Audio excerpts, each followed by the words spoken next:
And hello, everybody. You're live. It's Monday night. Oh, what is the date? June 30th, 2008. Good to be here tonight. Had the last couple weeks off. I think I had problems the first week or something. And either way, I was on a road trip last week, so I wasn't here to do the show. And so, good to be back tonight. A couple things I want to go over. Just talk about my last road trip. Road trip 2008. 2007 was pretty eventful, and nothing compared to 2008. 2008 was so peaceful, and I know it's because all the Lord's warriors are praying, and so I'm going to get into that. You know, I like that song, Another One Bites the Dust. I've made it my personal anthem from now on as I watch these UFOs crashing out of the skies. You know, that's what we're working for. You know, we're warriors, and we're here to defeat and annihilate the enemies of the Most High. And I think we're doing that. We're seeing it now. I see it all the time in the Bible codes. You know, when we target their water supplies and their air, they can't do much without either one. And so we are winning huge battles against our enemies. And it's going to come out to fruition here soon enough as they get desperate. Talk about a lot of things next week as well. The second coming of Christ, the New Jerusalem, stuff like that. I know I kind of left everybody hanging on the New Jerusalem. I think the night I was going to do the show, DSL was knocked out the entire day, and so I didn't have a show that night. And so I'll pick that up and talk about that next week. I have a new computer. It's almost ready to go. Somebody sent in donations I lost the first one I was using to run the archives all day long because they virus bombed it to death, and it wasn't even fixable. And so I got a new computer now. I'm setting that up. Should be ready to broadcast by tomorrow. Should start being able to broadcast former recorded shows all day long like I used to be doing.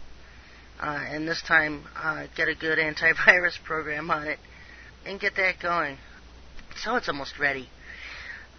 Some of the things for next that I keep seeing in the Bible codes, folks, is Israel's annihilation. And so I've seen it for months, and there's three different ways to interpret that. Israel's annihilation, because it doesn't say Eretz Israel, land of Israel, but it very well could be referring to today's land of Israel. Or Israel could be Yah's people, specifically being targeted for imprisonment, for encampment. We know the whole reason for martial law coming up is to eliminate resistors of the New World Order. And then America itself is sometimes interchangeable with the names Israel and Judah. Usually I see it more as Judah, but will see it as Israel. Usually it's Babylon. There's always several things when you see one term that can relate to more than one thing. And so I've always said, finding Bible codes is the beginning of the battle. The real battle is interpreting them and interpreting correctly what you're saying. And that's the biggest problem I've seen with Bible decoders on the internet.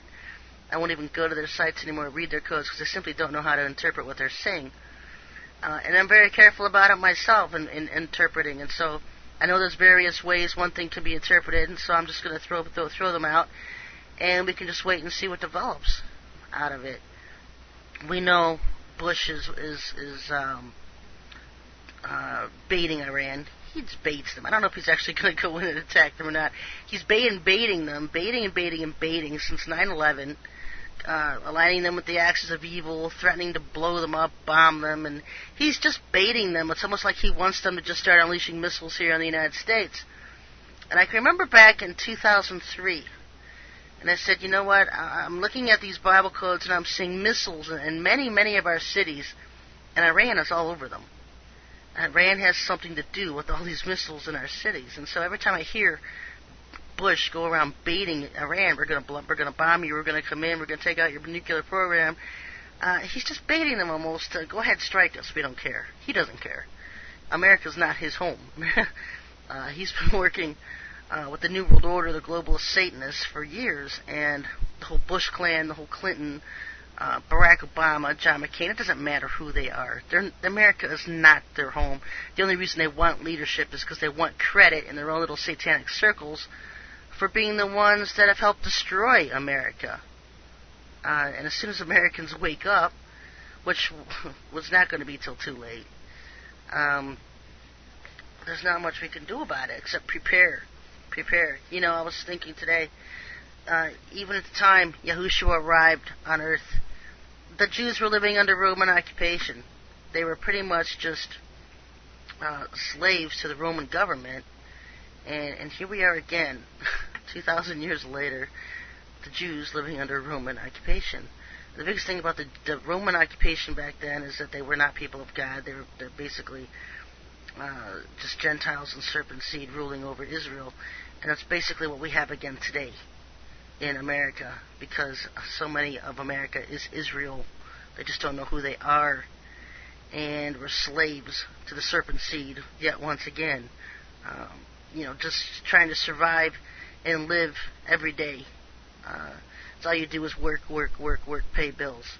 Nobody's really enjoying life anymore. The quality of life was jumped out the window back in the 60s.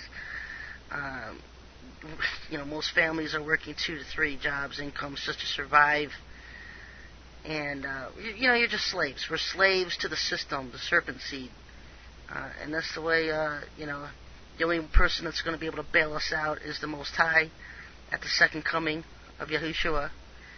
And then we'll finally be bailed out again. And how people can't see the correlations, I'll never know.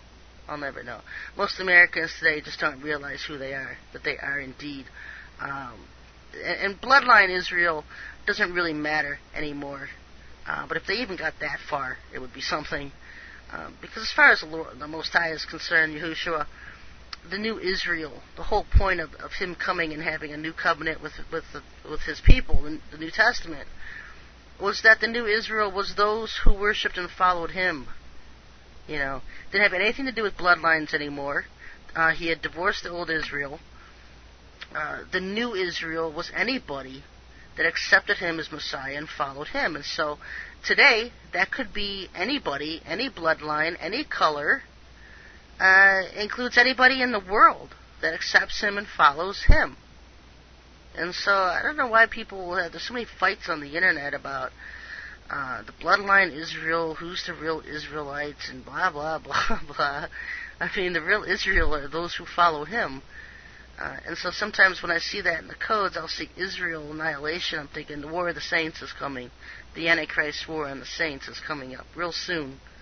Because that definitely will trigger the tribulation period itself. It's the first thing that the Antichrist does. He's got his war on the saints going before the false prophet even begins his ministry, the second beast mentioned in Revelation 13. And so that's why I don't think a majority of the churches today are even going to be aware of where we are in prophecy when it starts to happen. Because they're not going to recognize the first beast, they're not going to recognize the war on the saints for what it is, and they're not going to recognize the timeline that we're in at that time. And so that could very well be the interpretation for Israel's annihilation. The war on the saints is coming next. And so many other things. I don't want to get into that too much right now.